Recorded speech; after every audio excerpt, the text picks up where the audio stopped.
ప్రభువు మీతో ఉండునుగాక. పునీత మార్కు గారు రాసిన సువిశేషంలోని భాగము. ప్రభువా నీకు మహిమ కలుగునుగాక. 14వ అధ్యాయము 12 నుంచి 16 వచనాలు, 22 నుండి 26 వచనాలు. పాస్కా బలి సమర్పించు పులియని రొట్టెల పండుగ మొదటి దినమున శిష్యులు యేసు వద్దకు వచ్చి, మేము మీకు ఎచ్చట పాస్కా భోజనము సిద్ధపరపగోరుచున్నారు అని అడిగింది. అప్పుడు ఆయన 2 శిష్యులను పంపుచు, మీరు పట్టణంలోనికి పండు, అచ్చట కడవతో నీటి తీసుకుని వచ్చి ఒక మనుష్యుడు మీకు ఎదురుపడను.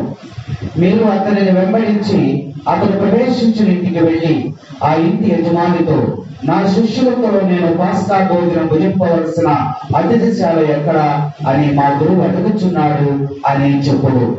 అప్పుడు అతడు మేడపై సిద్ధపరపడిన విశాలమైన గదిని మీకు చూపును, అందు మనకు పాస్కా భోజనము సిద్ధపరపబడును అని చెప్పాను. అంతటా శిష్యులు బయలుదేరి నగరంలో ప్రవేశించి యేసు చెప్పినట్లు కనుగొని పాస్కా భోజనమును సిద్ధపరిచిరి. వారు భుజించుచుండగా యేసు రొట్టెనందుకొని ఆశీర్వదించి త్రుంచి తన శిష్యుడికి ఇచ్చుచు, దీనిని మీరు తీసుకుని భుజింపుడు, ఇది నా శరీరము అనెను. తరువాత ఆయన పాత్రను అందుకొని కృతజ్ఞతాస్తుతులు చెల్లించి వారికి అందించెను. దాని నుండి వారందరూ త్రాగిరి. యేసు వారితో, ఇది అనేకుల కొరకు చింతపడనున్న నూతన నిబంధన యొక్క నా రక్తము. ఇది మొదలు దైవరాజ్యములో ద్రాక్షారసము నూతనముగా పానము చేయ రోజు వరకు దేనినిగా త్రాగనని మీతో నిత్యముగా చెప్పుచున్నాను అనెను. వారికి స్తుతి గీతము పాడిన పిదప ఒలివ కొండకు వెళ్ళేది. ఇది క్రీస్తు సువిశేషము.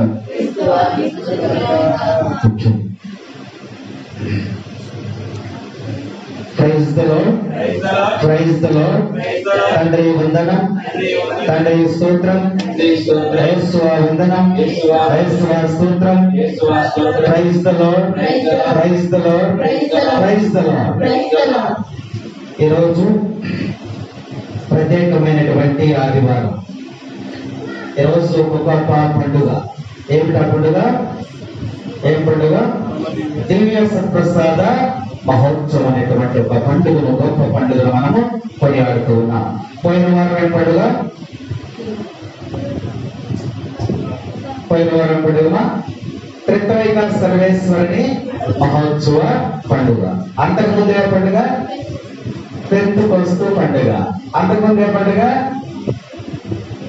మోక్షారోహణ పండుగ. అంతకుముందే పండుగ పాస్కా పండుగ. అంతకుముందే పండుగ క్రీస్తు జయంతి. క్రిస్మస్ నుంచి వరుసగా పండుగలు జరుపుకుంటూ ఉన్నాం. ఈ రోజు మనము మరి ఈ వాక్యాలు, మొదటి పట్టణము, 2వ పట్టణము, సువిశేషాలు ఈ రోజు మనకి దివ్య సత్ప్రసాదం గురించి ధ్యానించమని ఈ రోజు పట్టణాలు మనకు తెలియజేస్తూ ఉన్నాయి. మనము ప్రతినిత్యము కూడా పూజలు వెళ్తూ ఉంటాం, పూజల్లో పాల్గొని ఉంటాం, దివ్య సత్ప్రసాదాన్ని మనము స్వీకరిస్తాం. అసలు ఈ దివ్య సత్ప్రసాదం ఏమిటి? అసలు ఏ ఉద్దేశంతో స్వీకరిస్తూ ఉన్నాం? అందులో ఉన్నటువంటి పరమ రహస్యం ఏంటి అనేది ఈరోజు మరి సువిశేష పట్టణాలు మనకి బోధిస్తూ ఉన్నాయి. మరి ఈరోజు పండుగలో మరి ఈ యొక్క కొనియాడేటువంటి విధానంలో మనం చూసినట్లయితే, మొట్టమొదట దేవుని ప్రజలైనటువంటి ఇశ్రాయేలు ప్రజలు ఐగుప్త బానిసత్వం నుండి విడుదల పొందినప్పుడు దానికి గుర్తుగా పాస్కా పండుగను చేసేటువంటి వాడు. యేసుక్రీస్తు ప్రభువు ఈ లోకంలోనికి రాక పూర్వమే పాస్కా పండుగ ఉంది. యేసుక్రీస్తు ప్రభు శ్రమంలో తిరిగి లేచిన తర్వాత పాస్కా పండుగ రాలా. యేసుక్రీస్తు ప్రభు జీవించినటువంటి కాలంలోనే పాస్కా పండుగ అనేది ఒకటి ఉంది. ఎందుకు ఆ పాస్కా పండుగను చేశారు అంటే, ఇశ్రాయేలు ప్రజలందరినీ కూడా దేవుడు బానిసత్వంలో నుంచి కనాను దేశానికి తీసుకుని వచ్చాడు. దానికి గుర్తుగా వారు ఏం చేసేవాడు? పాస్కా పండుగను యెరూషలేము దేవాలయంలో పండుగలు చేసుకునేవారు. అయితే ఈ పాస్కా పండుగ రోజున ఏం చేసేవారు? ఆనాటి ప్రజలు ఏం చేసేవారంటే నిర్గమాకాండంలో చక్కగా రాయబడి ఉంది. ఏం చేశారు? పాస్కా పండుగ రోజున ఒక గొర్రె పిల్లను వధించి మాంసమును వారు భుజించి రక్తం ఏం చేసేవారు? వారి యొక్క గడపల మీద, గుమ్మాల మీద, నిలువు కమ్మెలు, అడ్డ కమ్మెల మీద గుర్తులు వేసేటువంటి వారు. వీరి యొక్క ఉద్దేశం ఏమిటి అని మనం చూసుకున్నట్లయితే, ఈ కార్యము ద్వారా వారికి బానిసత్వం నుండి విడుదల కలిగింది అని, రక్షణ కలిగింది అని, స్వతంత్రం వచ్చిందని వారు భావించేవారు. Praise the lord, praise the lord. ఆ గొర్రె పిల్ల రక్తము చిందించడం ద్వారా, బలి అర్పించడం ద్వారా మనకి బానిసత్వం నుంచి విడుదల వచ్చింది అని వారు పాస్కా పండుగ గుర్తుగా జ్ఞాపకం చేసుకునేటువంటి వారు. మరి లూకా శుభవార్త 22వ అధ్యాయము 15వ వచనంలో మనం చూసినట్లయితే, అప్పుడు ఆయన వారితో, నేను శ్రమలు అనుభవించుటకు ముందు మీతో ఈ పాస్కాను భుజింపవలెనని ఎంతయో ఆశించుదని. ఈ మాట ఎవరు పలుకుతున్నారు? యేసు ప్రభు మాట్లాడుతూ ఉన్నారు. ఏమంటున్నారంటే, పాస్కా పండుగకు ముందుగానే మీతో నేను భుజించాలని ఎంతగానో ఆశపడుతున్నానని ప్రభు తెలియజేస్తున్నాడు.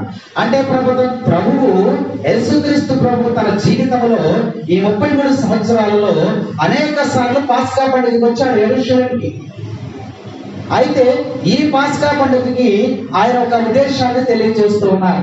ఏమిటా ఉద్దేశం? నేను శ్రమలు పొందడానికి ముందుగా మీతో కలిసి భోజనం చేయాలనుకుంటున్నాడు. శ్రమలు ఎప్పుడున్నాయి? భోజనం ఎప్పుడు చేశారు ఈయన వాళ్ళతో? ఈ దివ్య సుప్రసాదాన్ని ఏర్పాటు చేసినటువంటి రోజు ఏంటి? గురువారం నాడు. అవునా? శ్రమలు ఎప్పుడు? శుక్రవారం నాడు. కాబట్టి రేపటి దినాన నాకు శ్రమలు వచ్చేస్తున్నాయి. కాబట్టి ప్రభు యొక్క ఆశ ఏంటంటే, శ్రమలకు ముందుగానే, నేను శిలువ మరణము ముందుగానే మీతో కలిసి భోజనం చేయాలని ప్రభు ఎంతగానో ఆశపడ్డాడు. ఈ పాస్కా పండుగ యొక్క ముందుగా జరిగినటువంటి యేసుక్రీస్తు ప్రభు శ్రమలకు ముందు జరిగినటువంటి యొక్క పాస్కా పండుగలో గురువారం నాడు ప్రభు దివ్య ప్రసాదాన్ని ఏర్పాటు చేస్తారని వాక్యం మనకి రోజు పరిచయం చేస్తా ఉంది. కాబట్టి గురువారం నాడు ఆయన దివ్య ప్రసాదాన్ని, భోజనాన్ని ఏర్పాటు చేస్తే, మరి ఆ రోజు పండుగ చేయాలి కదా. ఈ ఆదివారం ఎందుకు చేస్తున్నారు పండుగ?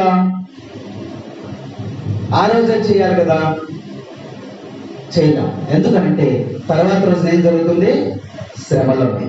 శ్రమలలో ఈ సంతోషకరమైన, ఆనందకరమైనటువంటి విందుల గురించి మనము మాట్లాడుకోలేము. అందుకనే ఈ శ్రీ సభ, ఈ దినసభ ఏం చేసిందంటే, ఒక ఆదివారం నాడు నా యొక్క దివ్య ప్రసాద మహోత్సవ పండుగ జరుపుకోవాలని, ఘనముగా జరుపుకోవాలని తిరుసభ ఆదివారం కేటాయించింది.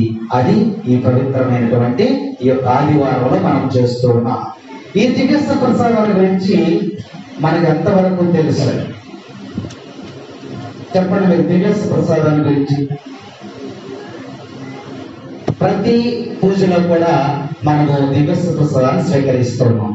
ఏ ఉద్దేశంతో నువ్వు దివ్య ప్రసాదాన్ని స్వీకరిస్తూ ఉన్నావు? స్వీకరించేటప్పుడు అసలు నీకు ఏమని ఆలోచన వస్తూ ఉంది? యథావిధిగా ఆచారం ప్రకారం వచ్చి దివ్య ప్రసాదం తీసుకుని వెళ్ళిపోతూ ఉన్నావా, లేదా అందులో ఏదన్నా ఒక పరమ రహస్యం ఉన్నదా అనేది ఈరోజు అంశం మనకి తెలియజేస్తాము. ప్రభువు తన చివరి రాత్రి భోజనం యొక్క భోజనం ఏర్పాటు చేశారు. రాత్రి భోజనం అనే దానిని మనం అంటున్నాం. ఒక దివ్య సంస్కారాన్ని స్థాపించారు ఆయన. స్థాపించి ఆయన ఏమంటున్నాడంటే, నేను మరలా తిరిగి వచ్చే వరకు కూడా, ఎప్పుడు వస్తారు ఆయన? ఎప్పుడు వస్తారు? మళ్ళీ రెండవ రాకడలో తిరిగి వచ్చేవారు. నేను మరలా తిరిగి వచ్చే వరకు కూడా మీరు ఈ దివ్య సంస్కారాన్ని కొనసాగించండి. ఇది ప్రభు యొక్క ఆజ్ఞ. Praise the lord, praise the lord, praise the lord. అందుకనే గురువులు కృతజ్ఞత అర్పణ చేస్తూ ఉంటారు. ఈ దివ్య సంస్కారాన్ని ఆచరిస్తున్నటువంటి మనము దీని యొక్క అంతరార్థాన్ని మనము తెలుసుకోవాలి. ఏదో యథాలాపముగా, ఆచారం ప్రకారముగా దివ్య ప్రసాదాన్ని స్వీకరించకూడదని ఈ రోజు పట్టణాలు మనకు చక్కగా తెలియజేస్తూ ఉన్నాయి. లూకా శుభవార్త 22వ అధ్యాయం 19-20 వచనాలు ఒకసారి మనం ధ్యానం చేద్దాం. అప్పుడు యేసు కృతజ్ఞతాస్తుతులు చెల్లించి దానిని త్రుంచి వారికి వసులుచు, ఇది మీ కొరకు అర్పింపబడిన నా శరీరము అని దీనిని నా జ్ఞాపకార్థము చేయడని అని యేసు ప్రభు ఆ గురువారం నాడు శిష్యులను పిలిచి, అయా పాస్కా పండుగ ముందుగానే భోజనం చేద్దామని తీసుకుని వెళ్ళి శిష్యులను కూర్చోబెట్టి ఒక రొట్టెలు విరిచి ఆయన, ఇదిగో నా శరీరము, ఇదిగో నా యొక్క రక్తము, దీనిని పానము చేయడం చెప్తున్నాను. రొట్టెలు విరిచి పానము తినమంటున్నాడు. తినేటప్పుడు ఏమంటున్నాడు ఆయన? ఇది నా శరీరం అంటున్నాడు. రొట్టె శరీరం ఎలా అవుతుంది? రొట్టె శరీరం ఎలా అవుతుంది? ఇక్కడ వాక్యంలో మనం చూసినట్లయితే ప్రభువు ఈ లోకంలోనికి వచ్చేటప్పుడు తండ్రి అయినటువంటి దేవుడు యేసుక్రీస్తు ప్రభువుకి ఒక శరీరాన్ని ఆయన దయచేశాడు. Praise the lord, praise the lord. తండ్రి అయినటువంటి దేవుడు క్రీస్తు ప్రభువుకి పడినటువంటి శరీరాములకై ఆయన స్తోత్రములు అర్పించి రొట్టెలు తుంచి, ఇది నా శరీరము అని అంటున్నాడు ఆయన. అంటే రొట్టెను విరుస్తూ ఉన్నాడు, రొట్టెను ముక్కలు ముక్కలుగా చేస్తూ ఉన్నాడు. అప్పుడు ఏమంటున్నాడు ఆయన? ఇది నా శరీరం అంటున్నాడు. ఇది దేనికి సంకేతముగా ఉంది అంటే ఈ యొక్క శరీరము వెరగొట్టబడుతూ ఉంది, ఈ శరీరము నలగొట్టబడతా ఉంది. ఎప్పుడు? రేపటి దిన శుక్రవారం నాడు ఈ శరీరము నలగొట్టబడతా ఉంది. ఈ రొట్టెను తురించిన విధముగా, ఈ రొట్టెను విరిచిన విధముగా నా శరీరము విరగొట్టబడుతుంది అని ప్రభువు విందు భోజనములో జ్ఞాపకార్థముగా ఆయన తెలియజేస్తూ ఉన్నాడు. అయితే ఈ రొట్టెను నేను ఎందుకు విరుస్తూ ఉన్నాను? ఈ రొట్టెను నేను ఎందుకు తుంచుతూ ఉన్నాను? ఈ శరీరము ఎందుకు నలగొట్టబడుతూ ఉంది? ఈ శరీరము ఎందుకు విరగబడుతుందంటే ఆయనే చక్కగా చెబుతున్నాడు. ఏమని చెబుతున్నాడు? ఈ శరీరము, ఈ రక్తము అనేకుల పాప పరిహార్థమై చెందబడుతూ ఉంది, అది తుడుచబడుతుంది, నలగొట్టబడుతుందని రేపు జరగబోయేటువంటి కార్యక్రమాన్ని ముందుగానే ప్రభు ఇక్కడ చూపించి ఉన్నారు. అయితే ఆహారముగా దీన్ని మనం కనుగొంటున్నాం. ప్రతి మనిషికి కూడా ఆహారం అవసరం. ఆహారం లేకుండా మనం ఉంటామా? ఉండలేం. కాబట్టి ఇక్కడ ఆహారము 2 రకాలుగా ఉంటుంది. ఒకటి శారీరకమైనటువంటి ఆహారము, రెండవది ఆత్మీయమైనటువంటి ఆహారం. కాబట్టి శారీరకమైనటువంటి ఆహారము మనం శరీరానికి అందిస్తూ ఉన్నాం. కొన్ని రోజులు ఆహారాన్ని అందించకపోతే శరీరం ఏమైపోతామా? నీరసం వచ్చేది. ఇంకా కొన్ని రోజులు అందించకపోతే ఏముంది? ఆయన కూడా మాట్లాడాడు, ఇదే అంటాడు ఆయన కూడా. ఏమంటాడు? మరి శరీరానికి శక్తి పొందుకోవాలంటే దానికి ఆహారాన్ని మనము అందించాలి. అలాగే ఆత్మకు కూడా ఆహారము అవసరము. ఆత్మకు కూడా ఆహారం అవసరము. ఆ ఆత్మకు ఆత్మీయమైనటువంటి ఆహారాన్ని అందించకపోతే ఆ ఆత్మ కూడా ఏమైపోతామా? నిరసించిపోద్ది. కొన్ని రోజులకి ఏమైపోద్ది? నశించిపోద్ది. కాబట్టి ఆత్మీయమైనటువంటి ఆహారాన్ని దేవుడు మనకి ప్రసాదిస్తూ ఉన్నాడు. యోహాను శుభవార్త 6వ అధ్యాయం 48వ వచనం చూసినట్లయితే, యోహాను శుభవార్త, జీవాహారమును నేనే, మీ పితరులు ఎడారిలో మన్నాను భుజించారు, మరణించి పరలోకము నుండి దిగి వచ్చిన ఆహారమును నేనే. Praise the lord, praise the lord. తండ్రి వందనం, తండ్రి స్తోత్రం, యేసువా వందనం. ప్రభు మనకి వాక్యంలో మనకి తెలియజేస్తూ ఉన్నాడు. పరలోకము నుంచి దిగి వచ్చినటువంటి జీవాహారమును నేనే. నన్ను భుజించినటువంటి వాడు, నా శరీరమును భుజించినటువంటి వాడు, నా రక్తమును పానము చేసినటువంటి వాడు మరణింపడు, వాడు నిత్య జీవములో ఉంటాడు. నీ పితరులు ఉన్నారు చూస్తారా, ఇశ్రాయేలు జనాంగం ఉందో చూస్తారా, వీరందరూ కూడా మన్నాను భుజించారు, కానీ వారు ఏం చేస్తారు? మరణించారు. కాబట్టి పరలోకం నుంచి దిగి వచ్చినటువంటి ఆహారమును నేనే అని ప్రభు మనకి తెలియజేస్తూ ఉన్నారు. ఇక కింద వచనాలకు వెళ్ళినట్లయితే 56వ వచనంలో, దివ్య ప్రసాదాన్ని స్వీకరించినటువంటి నీవు నా శరీరమును భుజించేవాడు, నా రక్తము పానము చేయవాడు నా యందును నేను వాని యందును ఉందును. యేసుక్రీస్తు ప్రభువు మన యందు నివాసం ఉండాలి అంటే మనం ఏం స్వీకరించాలి? ఆయన శరీరమును ఆయన రక్తమును భుజించాలి అంటున్నాడు, పానము చేయాలంటున్నాడు. అప్పుడేంటి? ఆయన యొక్క శరీరమును ఆయన రక్తమును పానము చేసినప్పుడు నేను నీ యందును నీవు నా యందును నివాసం ఉంటాడు. కాబట్టి క్రీస్తు ప్రభువు మనలో నివాసము చేయాలంటే శరీరమును భుజించాలి, రక్తమును పానము చేయాలని వాక్యం మనకి ఈరోజు హెచ్చరిక చేస్తా ఉంది. ఇది దేనికి అంటే ఆత్మకు సంబంధించినటువంటి ఆత్మీయమైనటువంటి ఆహారాన్ని ప్రభు ఇచ్చాడు. శారీరకమైనటువంటిది కాదు, ఆత్మీయమైనటువంటి ఆత్మ బలపడటానికి ప్రభువు క్రీస్తు తన శరీరాన్ని రక్తాన్ని దివ్య ప్రసాదముగా ఒక సంస్కారాన్ని గురువారం నాడు ఏర్పాటు చేశారు. ఈ ఆహారమును ఎవరైతే భుజిస్తారో వారు నిరంతరము కూడా జీవిస్తాడని వాక్యం మనకి హెచ్చరిక చేస్తాము. అయితే యేసుక్రీస్తు ప్రభు యొక్క శరీరము ఈ రొట్టె లేదా ప్రభు చెప్పేటువంటి ఆ యొక్క అప్పము శరీరముగా మారుతా ఉందా? గోధుమ అప్పం ఇస్తున్నారు పూజలో, దివ్య పూజలో ద్రాక్షారసం పోషిస్తున్నాం. మరి క్రీస్తు ప్రభు ఏమంటున్నాడు? నా శరీరాన్ని భుజించండి అంటున్నాడు, నా రక్తాన్ని పానం చేయండి అంటున్నాడు. మన విశ్వాసం ఎలా ఉంది మరి ఇక్కడ? ఆ అప్పము శరీరముగా మారుతుందా? ఈ ద్రాక్షారసము రక్తం క్రీస్తు ప్రభు యొక్క రక్తముగా మారుతూ ఉందా? ఇది మన నిజమైనటువంటి విశ్వాసం. మారుతుందంటారా మారదంటారా? డౌట్ కదా? మారుతుందా మారదా? ఖచ్చితంగా మనందరికీ కూడా డౌటే. అందుకని ప్రభు యొక్క వాక్యాన్ని మనం చూసినట్లయితే ఈ యొక్క వాక్యంలో అనేకమైనటువంటి మాటలు మనకి వ్రాయబడి ఉన్నాయి. చూడండి, ఒకసారి చూద్దాం. యేసుక్రీస్తు ప్రభువు జీవించినటువంటి కాలంలో ఒక కుష్టి వ్యాధి దగ్గరికి వెళ్ళాడు. ఆయన తాకాడు, నువ్వు స్వస్థపడదు అంటే నాకు ఇష్టమే, నువ్వు స్వస్థపడతావు అన్నాడు. స్వస్థపడ్డా లేదా? పడ్డా. తర్వాత కనాను విందులోకి వెళ్ళాడు. వెళ్ళినప్పుడు ఈ నీటిని తీసుకుని బాణలలో పోయింది అన్నాడు. అది ద్రాక్షరసంగా మారిందా లేదా? యాయిరు కుమార్తెను చూసి అక్కడ ఏ బిడ్డ లే అన్నాడు. లేచిందా లేదా? లేచిందా? ఓత చేయగల వారి దగ్గరికి వెళ్ళాడు. ఆయనతో అంటాడు, ఇదిగో నీవు చెయ్యిని పైకెత్తు అన్నాడు. పైకెత్తాడా లేదా? ఎత్తాడా? మరి ఆయన పలికినటువంటి పడవలో ప్రయాణం చేస్తూ తుఫాను బాగా ఉధృతంగా వస్తున్నప్పుడు ఏ తుఫాను ఆగు అన్నాడు. ఆగిందా లేదా? ఆగిందా లేదా? మరి ఆయన జీవించినటువంటి కాలంలో ప్రతి చోట కూడా ఆయన నోటి నుంచి ప్రతి మాట నెరవేరిందా లేదా? ఇందులో నమ్మకమేనా? విశ్వాసమేనా?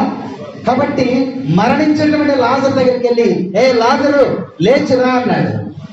లేచి వచ్చాడా లేదా? అంటే మానవ శరీరంపై తనకున్నటువంటి అధికారాన్ని ఆయన చూపించాడా లేదా? అంజూరపు చెట్టు ఆకలి తీర్చకపోతే నా ఆకలి తీర్చలేదు కాబట్టి దీనిని శపిస్తున్నాను, నువ్వు నాశనం ఎండిపో అన్నాడు. అయిపోయింది లేదా? అంటే ఆయన నోటి నుండి వచ్చినటువంటి ప్రతి మాట నెరవేరిందా లేదా? Praise the lord, praise the lord, praise the lord. నీ మాట జీవము గలదయ్యా యేసయ్యా, నీ మాట సత్యము గలదయ్యా, నీ మాట జీవము గలదయ్యా యేసయ్యా, నీ మాట సత్యము గలదయ్యా, నీ మాట మార్పు లేనిదయ్యా, నీ మాట మార్పు లేనిదయ్యా. ఏది మారినా నీ మాట మారదయ్యా, ఏది మారినా నీ మాట మారదయ్యా, నీ మాట జీవము గలదయ్యా యేసయ్యా, నీ మాట సత్యము గలదయ్యా. Praise the lord, praise the lord, praise the lord. యేసు ప్రభువు జీవించిన కాలంలో ఆయన నోటి నుంచినటువంటి ప్రతి మాట కూడా నెరవేరుతలేదా? నెరవేరు. అలాంటప్పుడు ఒక రొట్టెను తీసుకొని ఇదిగో నా శరీరము, ఇదిగో నా రక్తం అన్నప్పుడు రొట్టె శరీరముగా మారదా? మారుతుంది. అదే విశ్వాసం. యేసుక్రీస్తు ప్రభు నోటి నుంచి వచ్చినటువంటి మాట అన్ని సందర్భాలలో కూడా ఆయన మాట జీవం పోసుకున్నది. అన్ని సందర్భాలలో ఆయన మాటకు శక్తి వచ్చింది అక్కడ. అలాంటప్పుడు దేవునికి అసాధ్యమైనది ఏది కూడా లేదు.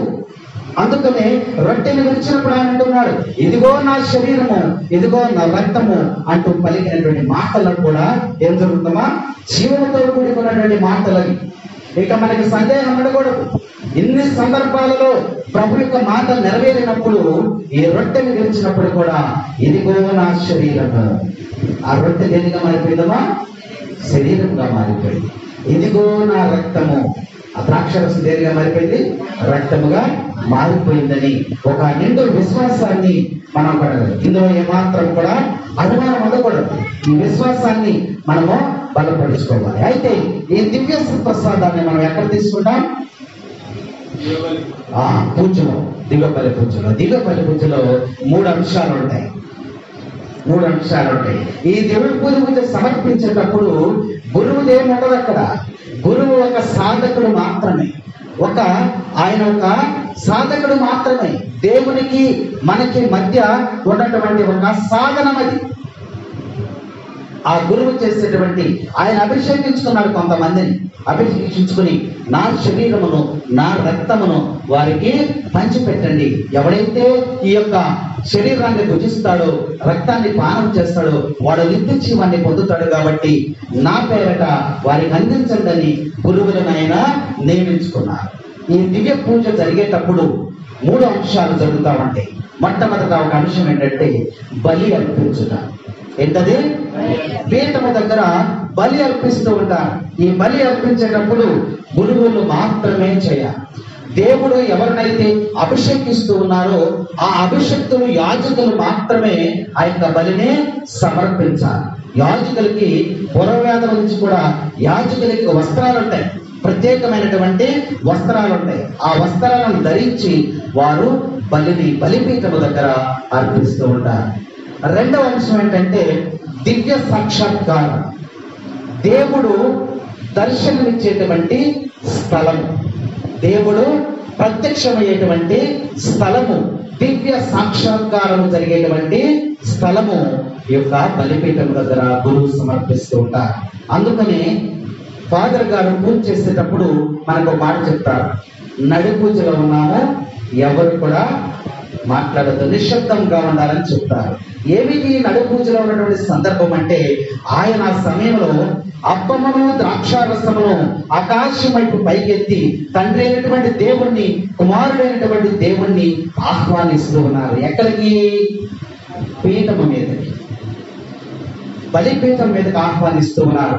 అందుకని ఆ సమయంలో అందరూ మనం కూడా మోకాళ్ళుని ప్రభువుని ఆరాధించడానికి మనము సిద్ధపడి ఉండాలి.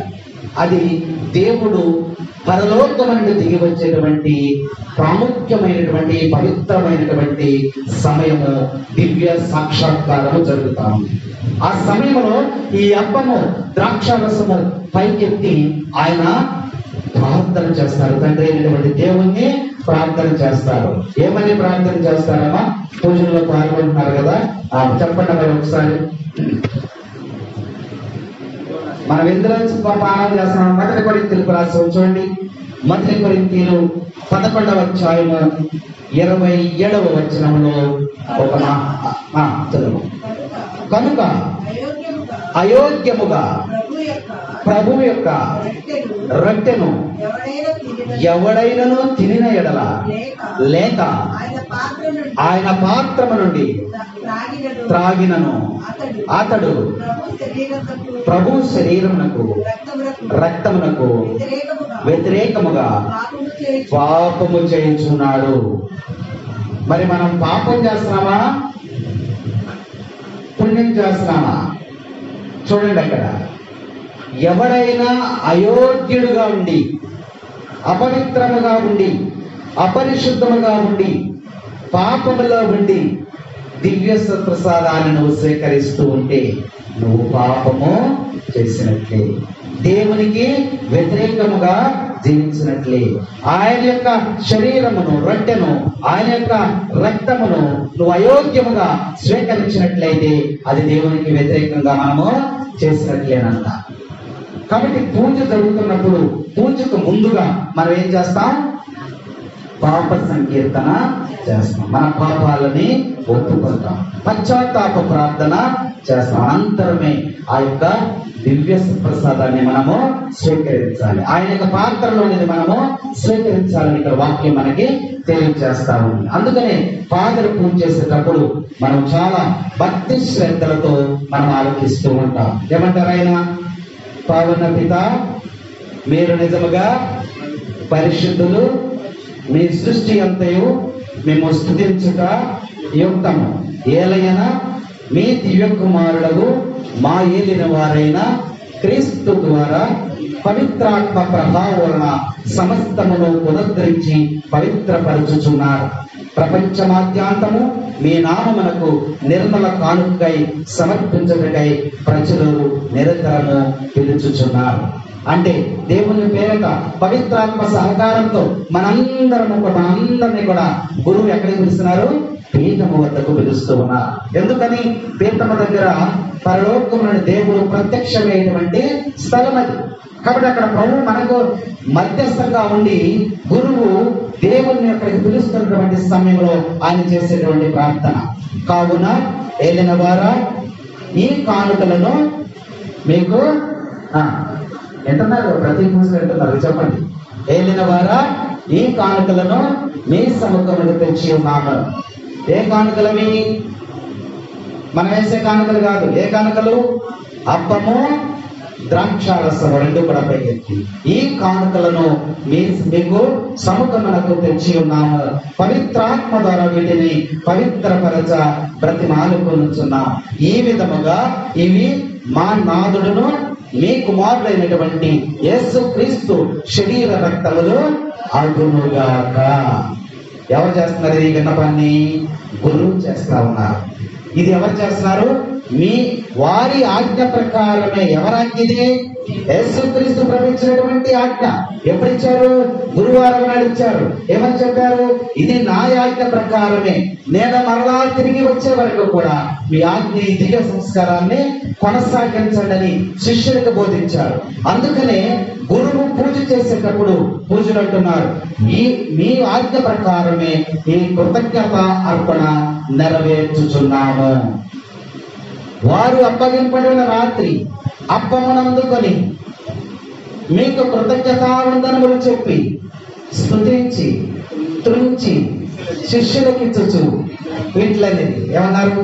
మీరందరూ దీనిని తీసుకుని భుజింపుడు, ఏలైనా ఇది మీ కొరకును అప్పగింపబడనున్న నా శరీరము. ఈ మాట ఎవరు మాట్లాడారు? యేసు ప్రభువు చెప్పారు. ఆ మాటని ప్రజలందరికీ కూడా తన యొక్క ప్రతి నిత్యము కూడా దివ్య పూజలో ఆ అప్పము శరీరముగా, క్రీస్తు శరీరముగా మారే వరకు కూడా ప్రభు కల్పించి దాని ప్రజలందరి కోసం ఆయన బలి అర్పిస్తున్నారు దివ్య పూజలో.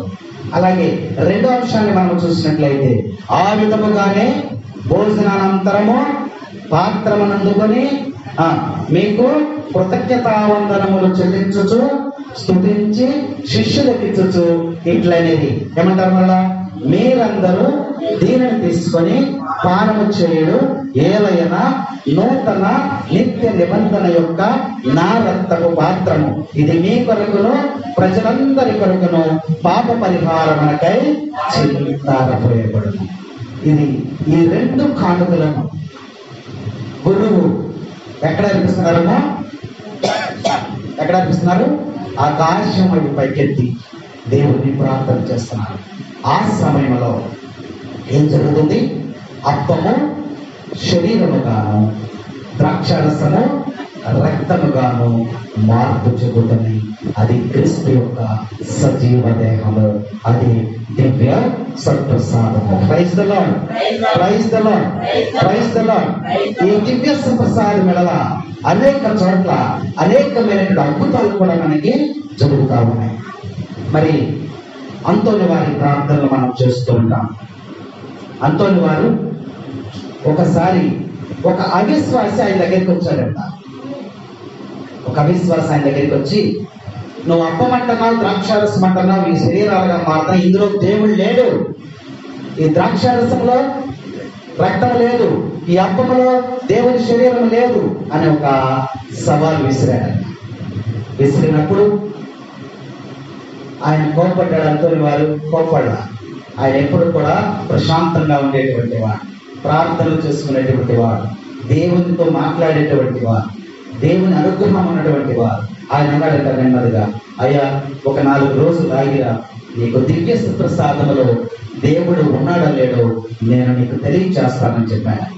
చెప్పినప్పుడు ఒక 4 రోజులు ఆగి వచ్చిన తర్వాత అంతోని వారు ఏం చేశారంట, ఒక పూజను సమర్పించిన తర్వాత గురువు ఆ అప్పమును తీసుకొని అప్పమును ఒక వైపున పెట్టారంట, రెండవ వైపున ఒక గాడిదను తీసుకుని వచ్చారంట. అవిశ్వాస ద్వారా ఒక గాడిదను, అది 3 రోజుల నుంచి ఆకలితో ఉన్నటువంటి గాడిద, దానికి ఒక పచ్చగడ్డి కట్ట కూడా తీసుకొచ్చి అక్కడ పెట్టారంట. పెట్టి దివ్య ప్రసాదాన్ని ఒకవైపు, ఆ యొక్క పచ్చ గడ్డి ఒకవైపును పెట్టి గాడిదను అక్కడ వదిలారంట. వదిలినప్పుడు గాడిద తన స్వభావం బట్టి ఏం చేయాలది? గడ్డి తినాలి. కానీ అది ఏం చేసిందంట? ఏం చేసింది? దివ్య సత్ప్రసాదం వైపు తిరిగి ముందు కాళ్ళు చక్కగా ముందుకు వంచి తల వంచి కొద్దిసేపు అలా మౌనముగా నిలబడిందంట. Praise the lord, praise the lord. అక్కడ ఉన్నటువంటి ప్రజలందరూ కూడా ఆశ్చర్యపోయారంట. అంతా ఇంకా చాలా అద్భుతాలు ఉన్నాయి. ఒకసారి ఒక పట్టణానికి వెళ్ళారంట. ఆయన వాక్యం చెప్తున్నారంట. వాక్యం చెప్తాను, రండి, సువార్తను బోధిస్తాను, దేవుని యొక్క మహిమను మీకు తెలియజేస్తాను, అద్భుతమైన దేవుని గురించి మీకు తెలియజేస్తాను పిలుస్తుంటే ఎవరు కూడా రావట్లేదంట. ఎవరు కూడా రావట్లేదంట. అప్పుడు ఆ నది ఒడ్డునకి వెళ్ళి ఆయన ఏం చేశాడు? ఆ సువార్తను బోధిస్తూ ఉన్నప్పుడు సముద్రంలో ఉన్న చేపలన్నీ కూడా ఒడ్డునకి వచ్చి ఆయన సువార్తను ఆలపించినాయి. అలా ఎన్నో అద్భుతాలు జరిగినాయి. కాబట్టి ఈ దివ్య సత్ప్రసాదంలో దేవుడు మరి నిక్షిప్తమై ఉన్నాడు, అందులో దాచబడి ఉన్నాడు అనేటువంటి సత్యాన్ని అంతోని వారు అక్కడ ప్రదర్శించారని మరి ఇక రక్షకులందరూ కూడా మనకి తెలియజేస్తూ ఉన్నారు. Praise the lord, praise the lord, praise the lord. ఈ దివ్య పూజలో మనం పాల్గొనినప్పుడు మొట్టమొదటిగా బలి అర్పణ జరుగుతుంది. రెండవ అంశం ఏంటంటే అక్కడ ఏం జరుగుతుంది? దివ్య సాక్షాత్కారం జరుగుతుంది. అంటే దేవుడు దిగి వచ్చేటువంటి సమయం అని మనకు తెలుస్తాం. మూడవ అంశం ఏంటంటే భోజనం. మూడవది అది భోజనముగా ఏర్పాటు చేశాడు. యేసుక్రీస్తు ప్రభు గురువారం నాడు ఆ యొక్క శిష్యులను పిలిచి, నేను శ్రమలకు ముందుగా మీతో భోజనము చేయాలని నేను ఆశపడుచున్నానని ప్రభు అన్నాడు. కాబట్టి ఈ దివ్య ప్రసాదం అనేది ఒక భోజనము తయారు చేశారు కాబట్టి అయినా ఆ ఆహారాన్ని మనము భుజిస్తూ ఉన్నాం.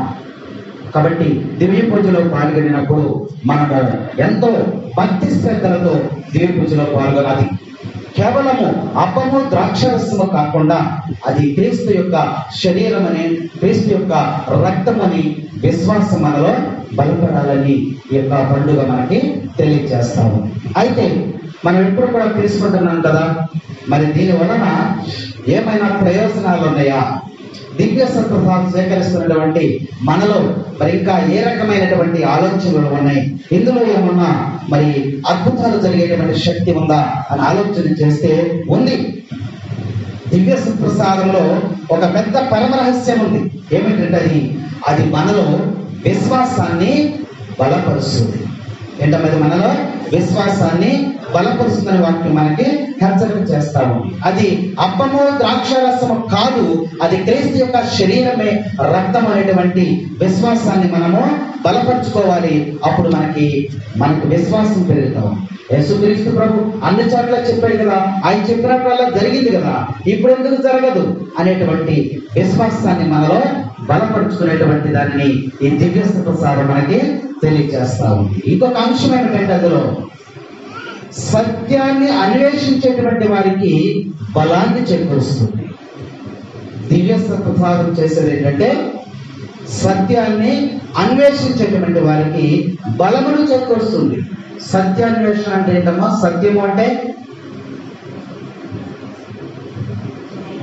సత్యం అంటే ఏమన్నాడు దేవుడు? ఏమన్నాడు? యేసుక్రీస్తు ప్రభువు ఏమన్నాడు? నేనే సత్యమును జీవమును మార్గమునై ఉన్నాడు. అంటే సత్యమనగా దేవుడు, సత్యమనగా యేసుక్రీస్తు ప్రభువు. ఆయన అంటున్నాడు ఈ లోకమునకు వెలుగును నేనే అన్నాడు, సత్యమును జీవమును మార్గమును నేనే అన్నాడు. అంటే సత్యం అంటే ఎవరు? యేసుక్రీస్తు ప్రభు, దేవుడు. ఎవరైతే ప్రభువుని అన్వేషిస్తారో, ప్రభువుని కనుగొంటారో, ప్రభువుని వెంబడిస్తారో, ప్రభువుని వెతుకుతారో వారికి ఈ దివ్య ప్రసాదం అనేది ఏమిస్తుందంట? బలాన్ని ఇస్తుందంట. Praise the lord, praise the lord, praise the lord. ఈ సమయంలో మనము ఏలియాని జ్ఞాపకం చేసుకోవాలి. సత్యాన్ని అన్వేషించినటువంటి వాడు ఏలియా. ఏలియా నిజమైనటువంటి దేవుడు ఎవరో నిరూపించినటువంటి వాడు. ఆ యొక్క రాణి ఎవరు? యెజబెల్ రాణి. యెజబెల్ రాణి యొక్క కాలంలో ఏలియా ప్రవక్తగా ఉన్నప్పుడు, దేవుడు ఎన్నిక చేసుకున్నటువంటి ప్రవక్తగా ఉన్నప్పుడు వారి మధ్య ఏలి అంటాడు, ఎందుకయ్యా మీరు 2 పడవల మీద కాలేస్తారు? నిజమైనటువంటి దేవుడిని మీరు ఆరాధించండి అని చెప్తాడు. అప్పుడు వాళ్ళు ఏమంటారంటే, నిజమైన దేవుడు ఎక్కడున్నాడయ్యా? ఇందులోనే దేవుడు ఉన్నాడంట. సరే, నిజమైనటువంటి దేవుడిని నేను నిరూపిస్తా, మీరు నిరూపిస్తారా అని వారి మధ్య ఒక ఒప్పందం జరుగుతుంది. అప్పుడు వాళ్ళు ఏం చేస్తారంటే, ఆ యొక్క ఏలియా ఒక పక్కన, ఆ యొక్క యెజబెల్ రాణి యొక్క నిర్ణయించినటువంటి ప్రజలు ఒక పక్కన ఉన్నారు. వాళ్ళు ఏం చేస్తున్నారంటే, దేవుణ్ణి మేము రప్పిస్తాం చూడు అని చెప్పి వాళ్ళు ఏం చేశారు? ఒక పందెం కాసుకున్నారు అక్కడ. మీ అందరికీ తెలిసినటువంటి విషయమే. ఏం చేశారు? అక్కడ ఒక గోతిని తవ్వి, ఆ గోతి మీద కట్టెలు పేర్చి, దాని మీద పశు మాంసమును పేర్చి, దానిని నీటితో తడిపేశారు. ఇప్పుడు అగ్నిని ముట్టించకుండా, నిప్పు రాచేయకుండా దేవుణ్ణి పిలిచి దేవుని చేత దాన్ని దహించమని ముందుగా ఆ యొక్క బాలు దేవతలని ఆరాధించేటువంటి వారిని అవకాశం ఇచ్చారు. ఇచ్చినప్పుడు వారు ఏం చేశారు? 6 అట్టలు పట్టుకున్నారు, 50 అట్టలు పట్టుకున్నారు, అవి చేశారు, ఇది చేశారు, అవి చేశారు, ఇది చేశారు. ఉదయం నుంచి సాయంత్రం వరకు కూడా ఏం చేశారమ్మా? వాళ్ళ భాషలో వాళ్ళు ఎన్ని చేశారు. కానీ ఆ మాంసము దహించబడలేదు, దహించబడాల. సమయం అయిపోయింది, వాళ్ళకి ఇచ్చిన సమయం కూడా అయిపోయింది. తర్వాత ఏలియా రంగంలోనికి వచ్చాడు, మోకరించి ప్రార్థన చేసుకున్నాడు. ఆకాశంపు కన్నులెత్తాడు, ఎత్తి మళ్ళీ మోకరించి ప్రార్థన చేసుకుని, అయ్యా నిజమైనటువంటి దేవుడు నీవే అని నేను ఇక్కడ నిరూపించాలి, నాకు సహాయం చేయని మోకరించి ప్రార్థన చేసినప్పుడు ఆకాశంలో నుంచి అగ్ని వచ్చి ఏం చేసింది? మాంసమును దహించి వేసింది. Praise the lord, praise the lord. కాబట్టి నిజమైనటువంటి దేవుడని నిరూపించినప్పుడు యెజబెల్ రాణికి కోపం వచ్చి ఏలియాని చంపేయమంది. ఏలియాని చంపేయమంది. ఏలియా ప్రాణభయముతో పారిపోయాడు, అరణ్యంలోనికి పారిపోయాడు. పారిపోయి అరణ్యంలో ఉన్నప్పుడు ఆయన మోకరించి అరణ్యంలో ప్రార్థన చేస్తూ ఉన్నాడు. ఏమని ప్రార్థన చేస్తున్నాడు? అయ్యా ఇక చాలు, ఈ జీవితం ఇక నాకు చాలు, నా ప్రాణాన్ని తీసుకోయా అని ప్రార్థన చేస్తున్నప్పుడు దేవుడు ఆయనతో మాట్లాడాడు. ఏలియా నువ్వు ఇంకా చేయవలసిన పని ఇంకా ఉంది, కాబట్టి నేను ఆహారాన్ని పంపిస్తూ ఉన్నాను. దేవదూతల చేత ఆహారాన్ని ఆయన పంపించాడు.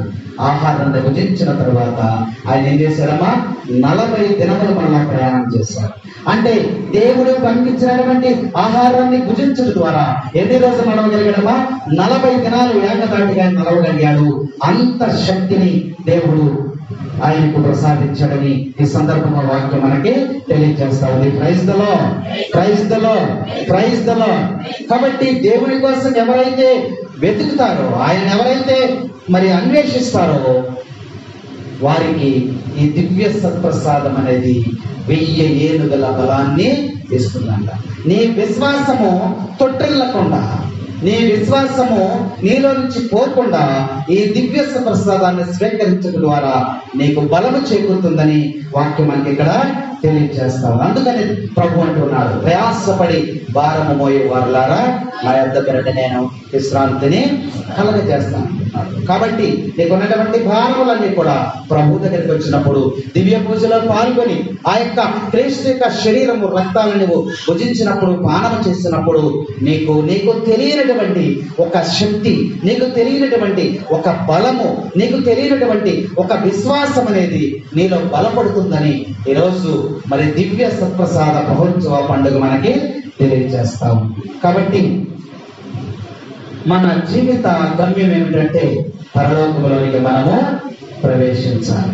పరలోకంలోనికి ప్రవేశించాలంటే, నిత్య జీవులకు నువ్వు ప్రవేశించాలంటే ప్రభు చెప్తూ ఉన్నారు, పరలోకం నుంచి దిగి వచ్చినటువంటి ఆహారమును నేనే, నన్ను భుజిస్తేనే తప్ప, నా రక్తము పానం చేస్తేనే తప్ప వారు నిత్య జీవము పొందలేరంటున్నారు. కాబట్టి క్రీస్తు యొక్క శరీరము, క్రీస్తు యొక్క రక్తాన్ని మనము భుజించి బలమును, శక్తిని పొందుకొని నిత్య జీవమును ప్రసాదించేది క్రీస్తు యొక్క ఏర్పాటు చేసినటువంటి దివ్య సత్ప్రసాదమని ఈరోజు పండుగ మనకి తెలియజేస్తాము.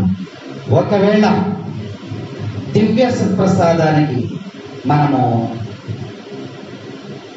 వ్యతిరేకముగా మనం జీవించినట్లయితే మరి దానికి పరిహారము మనము చెల్లించవలసినటువంటి అవసరం ఉందని ఈరోజు పండుగ మనకి తెలియజేస్తాము. మనము వాక్యంలో మనం చూసుకున్నాం, అయోగ్యముగా దివ్య ప్రసాదం స్వీకరించినట్లయితే అది పెద్ద నేరము చేసినట్లే. నువ్వు తీసుకోపోయినా పర్వాలేదు, కానీ దానికి వ్యతిరేకముగా, దివ్య సత్ప్రసాదానికి వ్యతిరేకముగా నీవు అపరాధము చేసినట్లయితే అది నేరము చేసినట్లే, పాపము చేసినట్లే అని ఈరోజు పండుగ మనకి తెలియజేస్తా ఉంది. ఒకవేళ తెలియక చేస్తే అది క్షమించబడుతుందేమో, కానీ తెలిసి చేస్తే అది పెద్ద ఘోరమైనటువంటి పాపముగా ఈరోజు పండుగ మనకి తెలియజేస్తా ఉంది. నమ్మినటువంటి వాడు దానిని విశ్వసిస్తాడు. కాబట్టి మనం ఏం చేయాలంటే, నమ్మిన తరువాత ఆయన చెప్తాడు, నేను నిన్ను నమ్ముచున్నాను, నేను నిన్ను నమ్ముచున్నాను, నేను నిన్ను నమ్ముచున్నాను, నేను నిన్ను నమ్ముచున్నాను, యేసయ్యా యేసయ్యా యేసయ్యా, నేను నిన్ను నమ్ముచున్నాను, నేను నిన్ను నమ్ముచున్నాను. క్రీస్తు ప్రభు యొక్క శరీర రక్తాలని నువ్వు నమ్ముచున్నావు కాబట్టి ఏం చేయాలి? నీ హృదయంలోనికి వేయించేసినటువంటి ఆ ప్రభుకి నువ్వు కొద్దిసేపు మౌనముగా ఉండి ఆ దివ్య ప్రసాదానికి గౌరవము కలిగే విధముగా నువ్వు ప్రవర్తించాలి. నిండు పూజలో పాల్గొని దివ్య ప్రసాదాన్ని నువ్వు స్వీకరించాలి.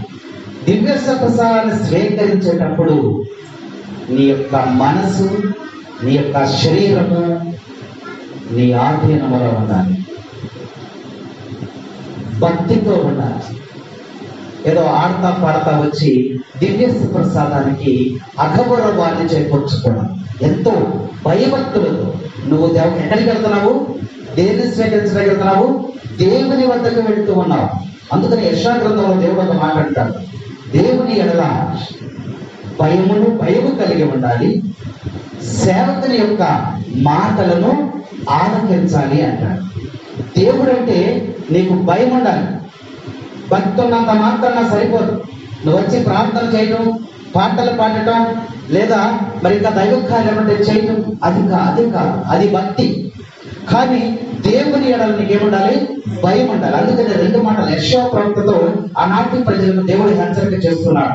దేవుని ఎడల భయం కలిగి ఉండు, సేవకుని ఎడల ఉండాలి విశ్వాసము కలిగి ఉండు, భక్తి కలిగి ఉండు, ఆయన మాటలను ఆలకించు. సేవకులు అంటే గురువులు, ఉపదేశకులు, సువార్థికులు, వారి మాటలను మీరు ఆలకించండి అంటారు. ఎవరి మాటలు? వారు చెప్పే మాటలు ఎవరి? దేవుని మాటలు.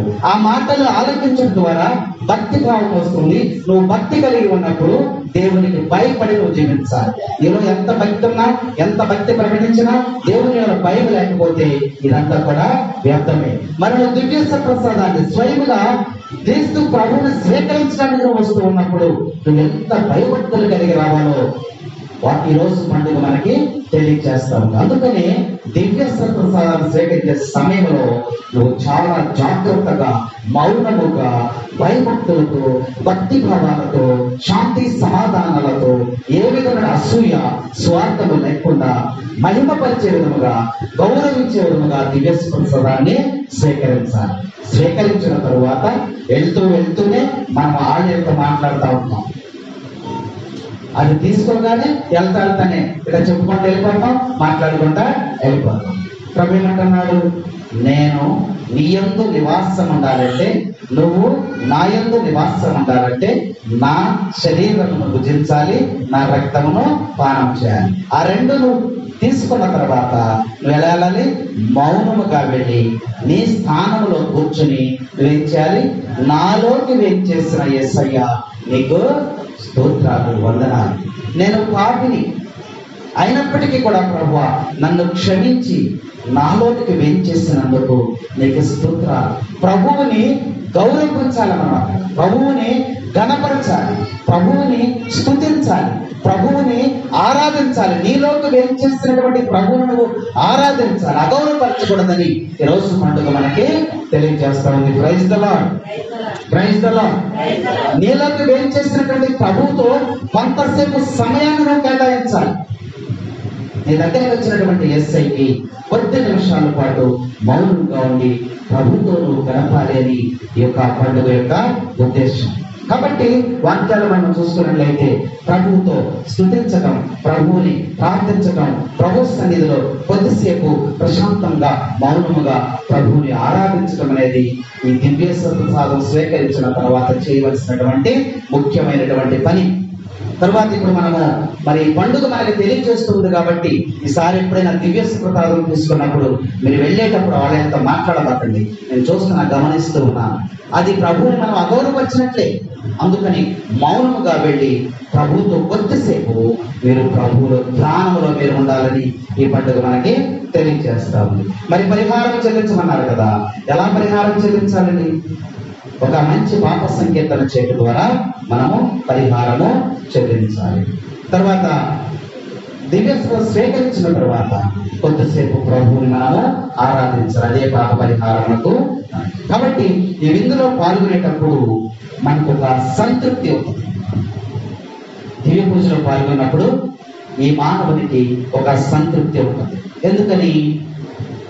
దేవుడు దివ్య సత్ప్రసాదం ఒక పాత్ర నుండి భోజనాన్ని అందరికీ కూడా పంచుతుంది. అంటే మనందరినీ కూడా, నువ్వు ఒక ఇల్లు, నేను ఒక ఇల్లు, వేరువేరుగా జీవించేటువంటి వారు మనందరం కూడా ఒకే పాత్రలో మనందరం తింటున్నామన్నమా? ఎక్కడన్నా తింటున్నామా? తింటలేదు. కానీ దేవుడు ఇచ్చినటువంటి అద్భుతమైనటువంటి వరం ఏంటంటే ఒకే పాత్రలో నుంచి మనందరికి ఇక్కడ భోజనాన్ని దయచేసినటువంటి దేవుడు. అది దివ్య ప్రసాదం. అందరినీ, పేదవాడు, ధనికుడు, అనారోగ్యము లేదా బలహీనుడు, అధికారం కలిగినటువంటి వాడు లేదా లేని స్థితిలో ఉండేటువంటి వాడు, బలవంతుడైనటువంటి వాడు, పొట్టిగా ఉన్నటువంటి వాడు, ఇలా రకరకాల సమాజంలో మార్పులు ఉన్నాయి. అందరికీ కూడా ఒకే భోజనాన్ని ఏర్పాటు చేస్తాడు. అదే దివ్య ప్రసాదం. కలెక్టర్ గారు వచ్చారనుకోండి, కలెక్టర్ గారు వచ్చారు కాబట్టి ఆయనకు ప్రత్యేకమైన భోజనం పెడతారా? పెట్టరు. ఒకే పాత్రలో ఉన్నటువంటి భోజనాన్ని సమస్త మానవాళికి కూడా దేవుడు పంచాడు. అది గొప్ప భాగ్యం అన్నమాట. కాబట్టి ఈ దివ్య ప్రసాదంలో పాల్గొనేటువంటి మన అందరము కూడా సోదర భావముతో ఒకే కుటుంబముగా ఒకే పాత్రలోని భోజనాన్ని మనం భుజిస్తున్నాం అనేటువంటి అంశాన్ని మనము జ్ఞాపకపరుచుకోవాలని వాక్యం మనకి హెచ్చరిక చేస్తాము. కాబట్టి దివ్య పూజలో పాల్గొని ఆ దివ్య స్వీకరించినప్పుడు మనలో ఒక వెలుగు, ఒక ప్రశాంతత, ఒక శాంతి సమాధానం అనేది మన జీవితంలో ప్రవేశిస్తుందని, అలా కొనసాగించాలని ఈరోజు పండుగ మనం చక్కగా తెలియజేస్తాము. కాబట్టి దివ్య ప్రసాదం అనేది మరి క్రీస్తు ప్రభు యొక్క శరీరమే, క్రీస్తు ప్రభు యొక్క రక్తమే అని విశ్వసిస్తున్నావా? ప్రకటించాలి. మీరు విశ్వసిస్తున్నావా? విశ్వసిస్తున్నాను అంటున్నారా? అంటలేదా? అంటున్నారా? మరి మీ విశ్వాసాన్ని ప్రకటించాలి. నాతో పాటు కూడా మీరు చెప్పండి. విశ్వాసాన్ని ఈరోజు మనం ప్రకటిద్దాం. దేవుని దయ ఈ అప్పమును, ఈ ద్రాక్షారసమును నీ శరీరముగాను నీ రక్తముగాను నేను విశ్వసిస్తూ ఉన్నాను, నేను నమ్ముతూ ఉన్నానయ్యా అని మన విశ్వాసాన్ని అక్కడ ప్రకటించుకుందాం. నాతో పాటు చెప్పండి. ఓ తండ్రి దేవా, నీవే సృష్టికర్తవని మమ్మల్ని నీకోసం సృష్టించావని విశ్వసిస్తున్నాను. నీ కుమారుని రూపంలో నన్ను సృష్టించుకుని ఆయన పవిత్రాత్మ ప్రభావం వలన మరియ తల్లి ద్వారా మాకు నిత్య జీవ మార్గాన్ని రక్షణ సాధనమయ్యావని విశ్వసిస్తున్నాను. సర్వవ్యాప్తి అయిన సర్వేశ్వర, పవిత్రాత్మ శక్తి వలన అప్పము ద్రాక్షారసములు మీ కుమారుని శరీరముగాను రక్తముగాను మారుతున్నాయని, నా జీవన ప్రయాణములో నా ఆధ్యాత్మికమైన ఆకలిని తీరుస్తున్నాయని విశ్వసిస్తున్నాను. ఓ క్రీస్తు ప్రభువా, మీ మానవ జన్మము ఇంకా దివ్య ప్రసాదము ద్వారా మా మధ్య కొనసాగుతుందని, మాలో వెలుగు, జీవము, ప్రేమ, క్షమాపణ, రక్షణకై తపనను చిగురింపచేస్తున్నావని విశ్వసిస్తున్నాను. పరలోక యాత్రికులమైన మేము బలహీనతలలోను, కష్టాలలోను, ఆపదలలోను మమ్ములను పోషిస్తున్నావని విశ్వసిస్తున్నాను. పరలోక రాజ్యము చేరుకోవాలని ఆకలిగా ఉన్నవారికి, ఆశగా ఉన్నవారికి మరియ తల్లి గర్భములో జీవాహారాన్ని తయారు చేస్తామని విశ్వసిస్తున్నాను. దివ్య ప్రసాదములో వేంచేసి ఉన్న ఓ క్రీస్తు ప్రభువా, అప్పము ద్రాక్షారసములు నిజముగా మీ శరీర రక్తాలు అవుతున్నాయని,